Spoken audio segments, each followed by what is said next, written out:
Assalamualaikum warahmatullahi wabarakatuh. Selamat berjumpa kembali dalam channel Hey Paduka Wali dan Simpang is Better dalam TikTok. Jangan lupa like dan subscribe dan komen yang murni-murni sahaja.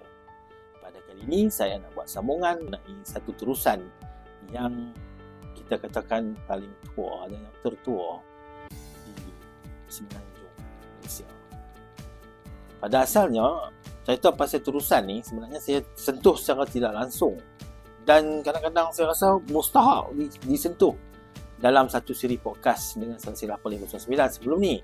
Masa tu kan saya dijemput untuk menjadi panel untuk menceritakan sebuah sikit mengenai Simpang 4. So saya ada cerita mengenai asal-usul pekan Simpang 4 tu adalah pertemuan daripada dua terusan, iaitu terusan daripada Arau ke Kuala Sungai Baru, terusan raja yang dititahkan dan dibina dengan titah perintah Raja Said Safi, dan satu terusan daripada Kota Kayang sehingga ke Kampung Cik Madi dekat dengan Sungai Kedah yang dititah perintahkan digali ataupun dikorek oleh Sultan Jardin Mukarram Shah I. Ini kita nak sentuh mengenai terusan Kayang. Sebelum tu kita tengok balik footage visual saya yang saya dah tayang ataupun saya dah share dalam podcast Silsilah Poleh 09 tu. So sekarang ni kita dah tengok ini satu shot daripada terusan Kayang yang saya ambil dekat dengan sempadan Kedah Perlis ataupun sempadan Perlis Kedah. Ini di kawasan kampung Kepala Batapau. Kampung apa tu? Gogek, Lubuk Gogek, di start itu. Ini terusan tu lah, terusan Kayang. Tapi ni kita nampak besar macam sungai. Dan selepas tu kita sambung ke terusan tu di kawasan Simpang 4 kan. Dengan Simpang 4 depan sekolah Simpang 4 ni. Depan sekolah Simpang 4.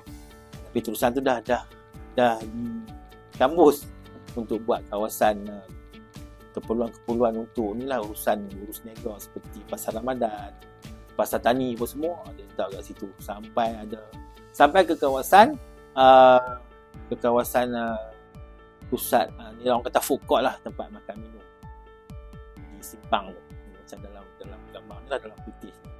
Dan saya dalam podcast tu saya tak cerita habis sebab saya sembang pasal Simpang 4 saja. Tapi sebenarnya video tu saya ambil panjang, saya ambil sampai ke Sungai Perlis dekat dengan Museum Kota Kayang. So kita tengok video ni. Ni kawasan Simpang ni saya dah settle lah. Nanti kita dah tengok dalam podcast tu. Ni seterusnya ni adalah ni saya ambil daripada kereta lah, daripada moving kereta. Ni adalah kawasan kampung Batal Lintang, kawasan kampung saya. Itu adalah gambar terusan. Tapi tak jelas sebab saya tak berhenti.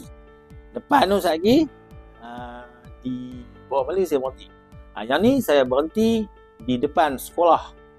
Di depan sekolah rendah kebangsaan bawah Mali.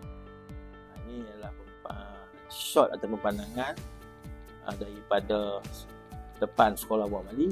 Inilah terusan dia, terusan Kayang tu. Kita habiskan dulu video ni, kita sambung sikit cerita dan sejarah dia kan. Tak lama, video ni sat saja, tak lama. Lepas tu saya lalu Kampung Titi Beratap. Kampung Titi Beratap ni kita masuk jalan kampung lah, sebelah masjid bawah Mali tu. Terus itu adalah Kampung Titi Beratap, dan ini adalah di kawasan kampung bawah masjid, depan masjid, bawah masjid. Ini terusannya. Jadi terusan ni dah nampak sempit sikit kan. Dia dah nampak sempit sikit sebab dia dah nampak nak kata parit pun macam parit je. Berbanding dengan apa? Berbanding dengan yang di sempadan Kedah, dia luas, nampak macam sungai. Seterusnya dia sambung terus sampai ke Titi Serong, dan ini adalah visual di kuburan tanah kuburan Islam di Kampung Bangsa Lebah. Kampung Bangsa Lebah ni gambar kubur lah, dia ada kubur ataupun makam almarhum Kayang 2, Sultan Kedah lah, almarhum Kayang 2. Dan di belakang tu, ini adalah gambar, ini adalah visual terusan tu lah, terusan Kayang tu. Dan kita terus ke tempat pertemuan terusan Kayang tu dengan Sungai Perlis. Kalau kita ambil daripada point tu, inilah tempat permulaan korek. Sebab kawasan ni dekat dengan Kota Kayang yang jadi pusat pemerintahan Sultan Zainuddin Mukarram Shah I.